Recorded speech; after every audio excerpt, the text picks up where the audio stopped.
দেখে না, আশা করি সবাই ভালো আছেন। আমি আপনাদের সামনে আর ৩টা ভয়ঙ্কর ঘটনা নিয়ে আসছি। আশা করি সকলের কাছে ঘটনাটি অনেক ভালো লাগবে। তো আমি বেশি কথা না বলে সরাসরি ঘটনাতে চলে যেতেছি। ঘটনাটি মূলত আমি আমার এক ভাইয়ের কাছ থেকে শুনছি। তো তার সাথে শেয়ার করতে ওনার একজন ফ্রেন্ডকে। তো ভাই যেভাবে আমাকে বলছে, তো আমি এইভাবে বলার চেষ্টা করব। ঘটনাটা আমি ওনার কাছ থেকে যেভাবে শুনছি, তো আমি সেভাবে বলার চেষ্টা করতেছি। ঘটনাটা হচ্ছে এরকম: রাত তখন প্রায় ৩:৪৫। নিস্তব্ধতা যেন ঘিরে ফেলেছে পুরো গ্রামটা। হঠাৎ করেই আমার ঘুমটা ভেঙে গেল। জানালার কাছে টক টক শব্দ, যেন কেউ বাইরে থেকে বরাবর জানালায় আঘাত করছে। আমি ভাবলাম হয়তো বিড়াল বা কুকুর হবে, কিন্তু চোখ মিলিয়ে দেখি ঘরের ভেতরে জানালার পর্দা নড়ছে, অথচ জানালাটা বন্ধ।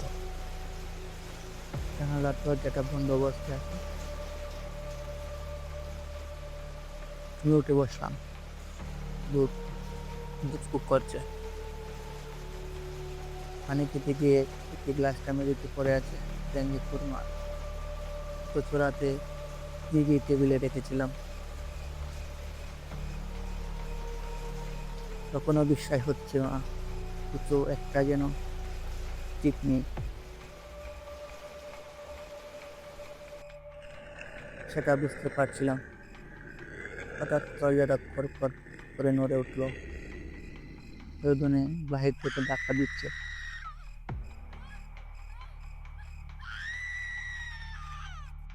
তারপরে আমি সাহস করে দরজার কাছে গেলাম। খুলতে হিমেল বাতাসের চাকটা, কিন্তু বাইরে তো কেউ নেই।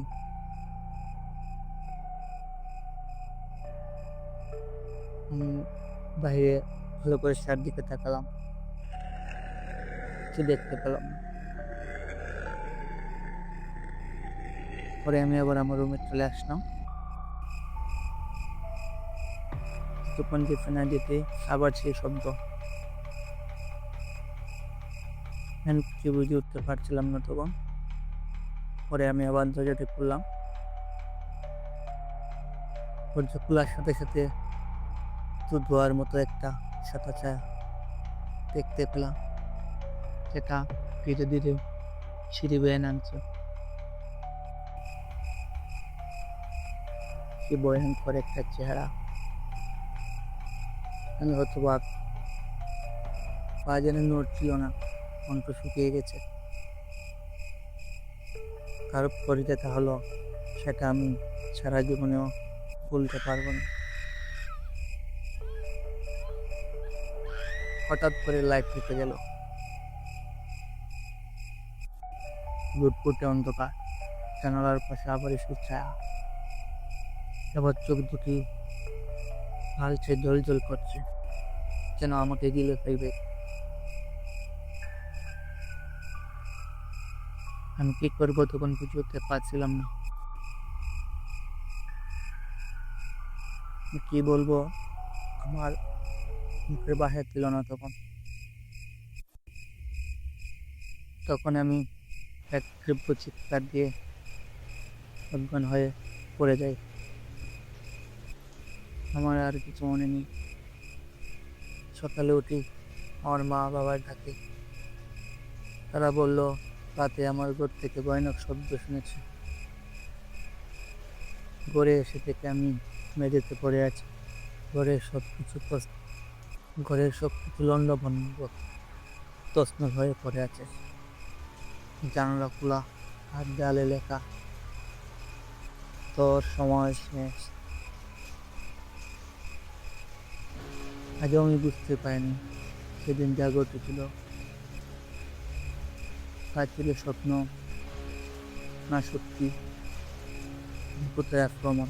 কিন্তু একটা কথা আমি জানি, ভোর 4টার আগে আমার থেকে আজও আমি ভয় পাই। আমার শুধু একটা কথাই বারবার মনে পড়ে, তোর সময় শেষ। যদি ঘটনাটি কাল্পনিক বা স্বপ্ন হতো, তাহলে দেয়ালে লিখে যাওয়া সেই কথা কে লিখত? সে উত্তর আমি আজও পাইনি। এ ছিল তার ঘটনা। যদি ঘটনাটি সবার কাছেই ভালো লাগবে। রাত্রেবেলা তো এমনটা হয়, হতেই পারে, স্বাভাবিকের কিছু না। তো লিসেনার, আপনারা যখন রাতের বেলা ঘর থেকে বের হবেন, কোনোভাবে সতর্ক হয়ে বের হবেন, অথবা দরজা খোলার সাথে সাথে দেখতে পারেন এমন কিছু যা কল্পনাই করা যায় না। আমি সরাসরি চলে যাচ্ছি দ্বিতীয় ঘটনাতে। ঘটনাটি হচ্ছে এইরকম। আজ আমি শুনতে যাচ্ছি একটি ভয়ঙ্কর সত্যি ঘটনা, যেখানে কালো জাদু, অস্ত্রের শক্তি আর মৃত্যু একসাথে মিশে গেছে। এই ঘটনাটা ঘটেছিল সুনামগঞ্জ জেলার এক প্রত্যন্ত গ্রামে, নাম বাগমারা। ঘটনাটির মূল চরিত্র, তার নাম আবির। আবিরের বয়স তখন 30 বছর, পেশায় একজন প্রাইভেট টিচার। হঠাৎ তার জীবনে শুরু হয় একের পর এক অদ্ভুত ঘটনা, যেমন ঘুমের মধ্যে হাঁটা, নখে ফেনা, উঠে যাওয়া, বাড়ির দরজা জানালা নিজের থেকে বন্ধ হয়ে যাওয়া, খুলে যাওয়া, কেউ যেন তাকে দেখছে, কেউ যেন তাকে তাড়া করছে। অস্বাভাবিক ঘটনা ঘটতে থাকে প্রতিনিয়ত তার সাথে। রাতের বেলা সে ঘুমন্ত অবস্থায় একাই যেন তার সাথে কথা বলে, একাই ঘর থেকে বের হয়ে যেতে চায়। এভাবেই কিছুদিন চলতে থাকে। একসাথে তার মা দেখেন আবির বারান্দার কোণে বসে কাঁদছে। কাছে যেতে সে বলে, মা, ওরা এসেছে, আমাকে নিতে এসেছে, আমি পালাতে পারবো না। তার মা হতবাক, কি হয়েছে?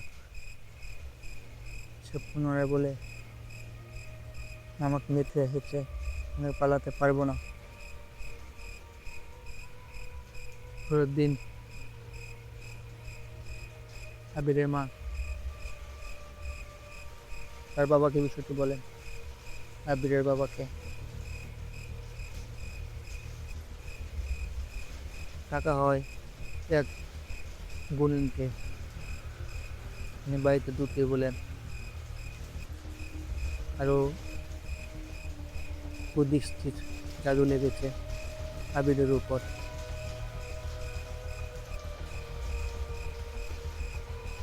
আবিরের পরিবারের লোকজন শুনে অবাক, হতভম্ব হয়ে দাঁড়িয়ে নাতি জিজ্ঞেস করে,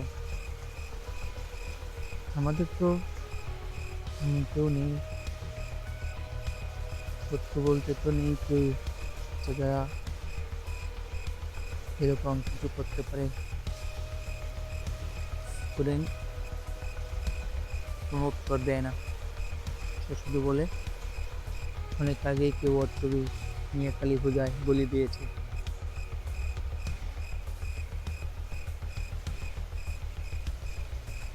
এখন কি করা যায়? ফ্যামিলির সবার চিন্তা হতে লাগলো। পরিবারের সবাই চিন্তিত, কীভাবে তাকে এই কালু জাদু থেকে মুক্ত করা যায়। শুরু হলো রিচুয়াল। সিংহাত ধরে ছেলে যুক্ষ টান এবং কালী মূর্তির পায়ে জল দেওয়ার রিচুয়াল। এক রাতে আচমকা বাড়ির তাদের উপর হাহাকার ধ্বনি, সে যেন চিৎকার করছে, সে আমার, সে আমার। তবে সেই তান্ত্রিক গুণিন বলেন, আপাতত ঝামেলা শেষ, কিন্তু কালো জাদু পুরোপুরি কাটেনি। যে করেছে সে এখনো বেঁচে আছে।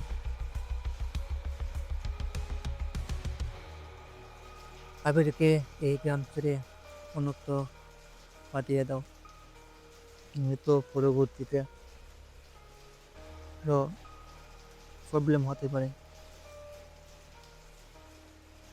পরবর্তীতে আবিরকে সেই গ্রাম থেকে অন্য গ্রামে পাঠানো হয়। সে এখনো বেঁচে আছে, কিন্তু আজও রাতে শুনে কে যেন তাকে ডাকে, আবির ফিরে আয়, আবির ফিরে আয়। আমি তোরই অপেক্ষায় বসে আছি।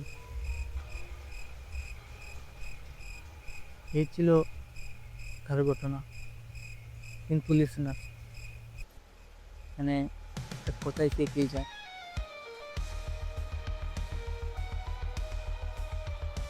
আপনিও কি এমন কোনো অভিজ্ঞতার শিকার হয়েছেন?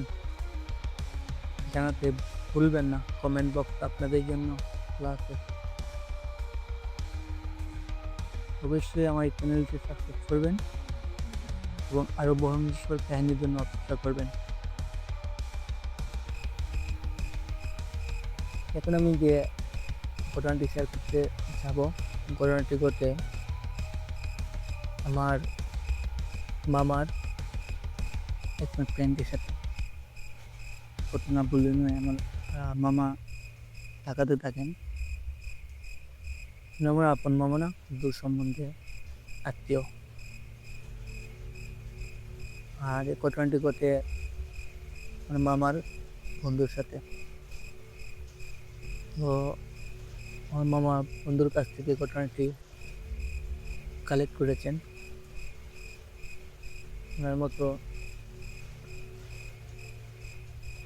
ওনার মতো আমি আপনাদের সামনে উপস্থাপন করার চেষ্টা করব।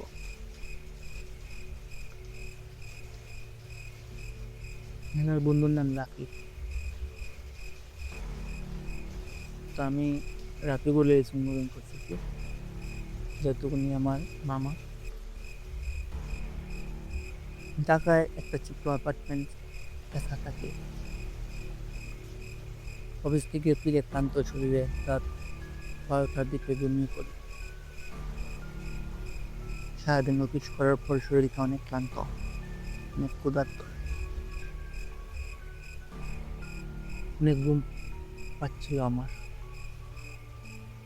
তাই আমি রাতে খাওয়া দাওয়া না করে শুয়ে পড়ি। ঠিক রাত 3টা বাজে, 3টা বা 2টা মাঝে মাঝে হবে। মোবাইলে ফোনটা বেজে উঠল। নম্বরটা নো কলার আইডি।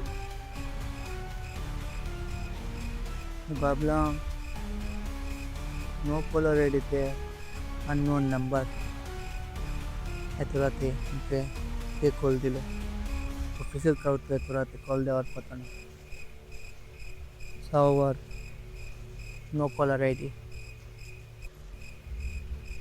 আমার কেমন যেন গা চমচম করে উঠলো। তারপরে ফোনটা ধরলাম।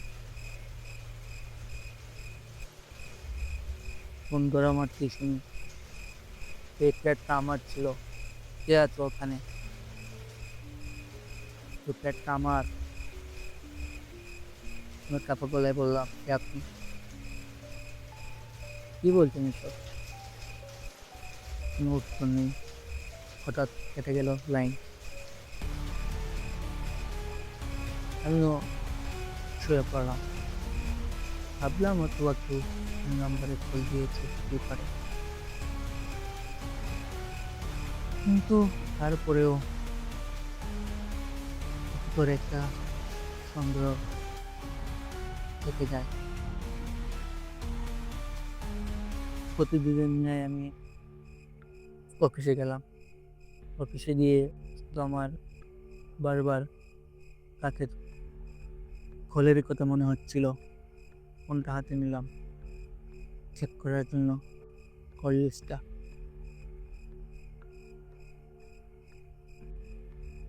কল লিস্ট চেক করতে গিয়ে আমি পুরাই হতভম্ব হয়ে গেলাম। কিছুই নেই, ফোনটাই বাজিনি রাতে। পরপর 3 রাত একই সময় ফোন আসা শুরু করে আমার ফোনে। আমি ফোন রিসিভ করি, অপর প্রান্ত থেকে বলে সে শুধু একটা আমার যে তুমি আমার মেঝেতে রক্ত লেগে আছে, চোটা আমি ফিরছি, একটা আমার। কথা শোনার পরে আমি অনেকটাই ভয় পেয়ে যাই। ভাবলাম কেন আমাকে কল দেওয়া হচ্ছে, যে আমার সাথে এরকম করতেছে। ভাবলাম আত্মীয় স্বজনের মধ্যে হয়তো কেউ ভূতের ভয় দেখাচ্ছে আমাকে, কিন্তু না, আমি এক পদে অতিষ্ঠ হয়ে গেলাম।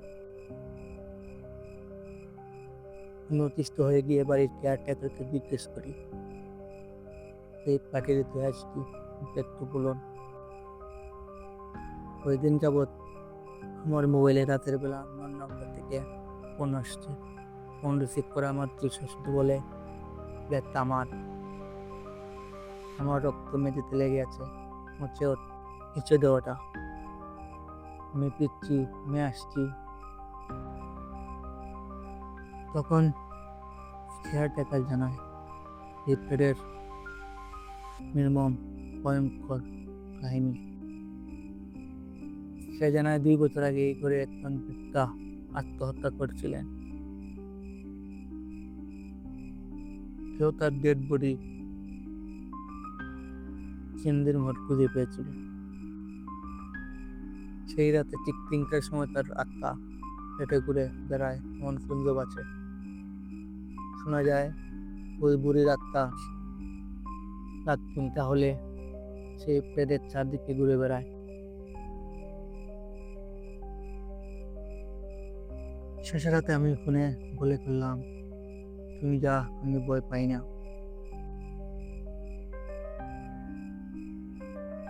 আমি অপেক্ষায় বসেছিলাম কখন ফোন আসবে, হাতে আমার ঘুম আসে নাই। বসা কল আসতে আমি বলে ফেলি, তুমি যা, আমি ভয় পাই না। চাকরি মামা বললেন, তুমি যা, আমি ভয় পাই না।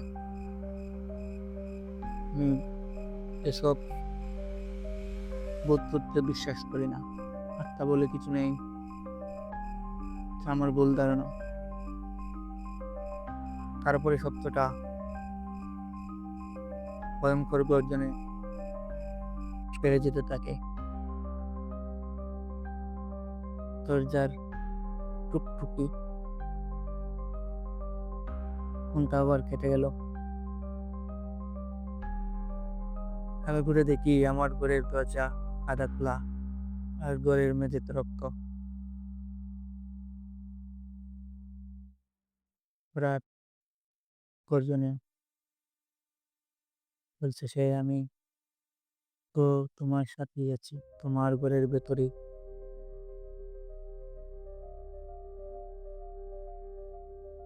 একই অবস্থা যখন নাজেহাল, সে কি করবে ভেবে উঠে পারছিল না। যখন সে অজ্ঞান হয়ে গেল, পরের দিন সকালে যখন তার ঘুম ভাঙলো, তখন সে দেখে মেঝের কোণে পড়ে আছে, কিন্তু